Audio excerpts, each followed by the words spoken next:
পুকুরে মিলছে সোনা, খবর ছড়াতেই শোরগোল। সোনা রূপো খুঁজতে গ্রামবাসীরা খোঁড়াখুড়ি করতে নেমে পড়ল পুকুরে। ব্রিটিশ আমলের পুকুর জলহীন হতেই এলাকার মানুষজনদের সোনা গহনা খোঁজার হিড়িক। ঘটনা পূর্ব বর্ধমান জেলার ভাতার থানা এলাকার কামারপাড়ার। এখানেই রয়েছে ব্রিটিশ আমলের একটি পুকুর, যে পুকুরটি দেবোত্তর পুকুর হিসাবে এলাকায় পরিচিত। তবে স্থানীয় সূত্রে জানা যায় 1825 সালে পুকুরটিকে সংস্কার করার জন্য পুনরায় খনন করেন কামারপাড়ার রানী আড়ম্বা রানী সুন্দরী। বর্তমানে পুকুরটির মালিক রায় পরিবার। তারা গ্রামে থাকেন না, কর্মসূত্রে বাইরে থাকেন। পুকুরটি মজে যাচ্ছিল, তাই মালিক পুকুর কাটানোর পরিকল্পনা নেয়। সেই মতো পুকুর কাটানোর কাজটি করছিলেন অভিজিৎ কোনার ও বিশ্বজিৎ কোনার দুই ভাই। আর তার জন্য প্রথমেই জল তুলে নেওয়ার কাজটি আজ কয়েকদিন ধরেই চলছিল। শোনা যায় এমন সময় পুকুরের মাটি থেকে একজন একটি সোনার আংটি পায়। সে কথা জানাজানি হতেই গ্রামবাসীরা ভাগ্য আশমাতে নেমে পড়ে পুকুরে। আশা যদি তাদের ভাগ্যও শিখে ছেড়ে, যদি মেলে সোনার গয়না। এলাকার মানুষজনদের সোনার গয়না খোঁজার হিড়িক পড়ে। এমনিতেই পুকুর বেশ গভীর, বেশ কয়েকবার ওই পুকুর জলহীন করার চেষ্টা করা হয়েছিল, তবে পুকুরের জল কখনো শুকোয়নি বলে দাবি গ্রামবাসীদের। এবার টানা 16 দিনের চেষ্টায় ওই পুকুরের জল মরল। আর পুকুরে জল মরতেই এলাকার মানুষ অবাক হয়েছেন। তার উপর আবার মিলছে গহনা। পুকুর সংস্কার যিনি করছিলেন সেই অভিজিৎ কোনার ও প্রবীণ গ্রামবাসী ধীরেন রায় জানান, পুকুরটি মোঘল আমলের তৈরি, দেবোত্তর পুকুর বলে খ্যাত। তাই বহু মানুষ এই পুকুরে মানত স্বরূপ সোনার গহনা ফেলতেন। সেই মতোই আজ পুকুর জলহীন হতে এলাকার এক ব্যক্তি সোনার একটি জিনিস পায়। রায় কামারপাড়াতেই বাড়ি, আমার বয়স 63। এই পুকুর কোনোদিন মরেনি, আজকে প্রথম মরলো।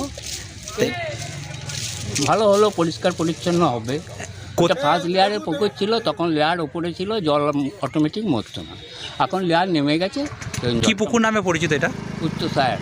আর এটা দেবোত্তর পুকুর, জমিদার গোষ্ঠীর পুকুর, মুঘল সম্রাটের আমলে তখন থেকে। তারপরে ব্রিটিশ সরকার আছে, তারপরে। পুকুরের ইতিহাস সম্বন্ধে 200 বছরের পুরনো পুকুর। আনুমানিক 1825 সালে এই পুকুর খনন করা হয়েছিল। তৎকালীন এখানের রানীমা অড়ম্বা রানী সুন্দরী, ওনার দ্বারা ওনার কর্তৃক এই পুকুর কাটানো হয়। বিগত 200 বছরে এই পুকুর অনেক ইতিহাস আছে।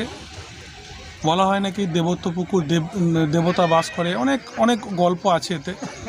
পুকুরটার ডিপটা এতটাই ছিল যে পুকুরে নামতে সবাই ভয় খেত। তো আগের যে লেয়ার ছিল 20-30 ফুটের একটা যে লেয়ার ছিল, পুকুরটা সেই লেয়ার ধরে কাটানো হয়। এখন আমাদের কাছে আসে মালিক পক্ষ, এখনকার মালিক অয়ন রায়, মহারাজার বংশধর, আমাদের কাছে এসে আমাদেরকে পুকুর মারার প্রস্তাব দেয়। আমরা দু ভাই, আমি অভিজিৎ কোনার এবং বিশ্বজিৎ কোনার, আমরা দু ভাই মিলে পুকুরটা সাহস করে ধরি, দেখি মেরে কি। অনেকজন তো চেষ্টা করেছিল, পারেনি। তা আমরা দেখলাম যে দেখি চেষ্টা করে একবার। তো রেকর্ড একটা হলো এই এলাকায়। এখানকার বনপাস অঞ্চল, সাহেবগঞ্জ অঞ্চল, পাশাপাশি যে অঞ্চলগুলো আছে, তারা প্রতিদিন আজ 16 দিন ধরে আসছে, দেখছে। অনেকে বলছে মারতে পারবি না, মারতে পারবি না, আমার বন্ধুরা। তা আমাদের আন্দাজ ছিল যে ওই যে লেয়ারটা তৈরি করে লেয়ার ধরে কাটা হয়েছিল, সে লেয়ার এখন আর নেই। কারণ পাঁক পড়ে, পলি পড়ে পুকুরটা সেই লেয়ার স্তব্ধ হয়ে গেছে। তাহলে সেই জল, চুয়ানি জল যেটা উঠতো, যেটা মুখে মৌখিক যেটা সবাই বলছে আর কি, যে পুকুরের জল কোনদিন মরেনি। আগে তো অনেকবার চেষ্টাও করেছে, পারেনি। তা আমরা সেটা করলাম সাহস করে। এটা হচ্ছে যে ওই পুকুরে আগেকার দিনে যেহেতু দেবতার একটা প্রভাব এই পুকুরের মধ্যে আছে, সবাই বলে ঐশ্বরিক শক্তি। সেই শক্তি কেউ হয়তো মানত করেছে। সেই মানতে হয়তো তখনকার দিন তো সোনার দাম কম ছিল, সেই মানতে তার মানত পূর্ণ হওয়ার জন্য, মনস্কামনা পূর্ণ হওয়ার জন্য অনেকে সোনা ফেলেছে এই পুকুরে। যেহেতু দেবতা পুকুর, যেহেতু দেবতার ঐশ্বরিক একটা শক্তি এর মধ্যে বিরাজ করছে। তা এখনো পর্যন্ত কজন সোনা টোনা কি পেয়েছে? একজন পেয়েছে, একজন একটা পাতলা আংটি শুনলাম পেয়েছে। তো সেই কারণেই সবাই একটা মানুষের খুঁজতে এসছে। কি নাম আপনার? অভিজিৎ কোনার। যখন মালিকপক্ষ ডাকলো যে পুকুরটা মারতে হবে, তখন গ্রাম থেকে বহু জনা দেখতে আসছে, বহু কথা বলছে যে মারতে পারবে না, যে সুরঙ্গ আছে, কুয়ো আছে। কুয়ো আছে, এরকম। তারপরে আমি মারতে শুরু করি। আমি তখন যে জিদ করি যে এইটা মারবই, আমি মেরে উদ্ধার করব।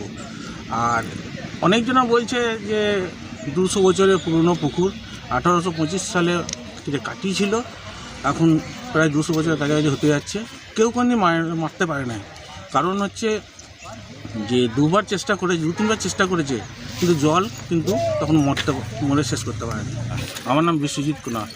দীর্ঘ 200 বছরের পুরনো, তার বেটা ছেলে যে চান করেছে, সেইগুলোর মধ্যে কিছু গয়না কাটি যাই হোক হারিয়েছে, সেইগুলো খুঁজছে। সেই জন্য কেউ পেয়েছে, 2-1 পেয়েছে, এখনও ওইখানেতে খুঁজছে। খোঁজা চলছে। হ্যাঁ, পাওয়া যাচ্ছে। তো না, কোনো বাধার মুখে আমি কিছু পড়ি নাই এখনও। তবে যেটুকু যা বুঝলাম যে ওয়াটার লেভেলটা ছিল আগে 20 ফুটের ছিল, এখন 40 ফুটে নেমে গেছে। সেই লেভেল ধরে আগে জল উঠতো, কিন্তু এখন আর সেটা মরে যাওয়ার জন্য আর জল ওঠে না।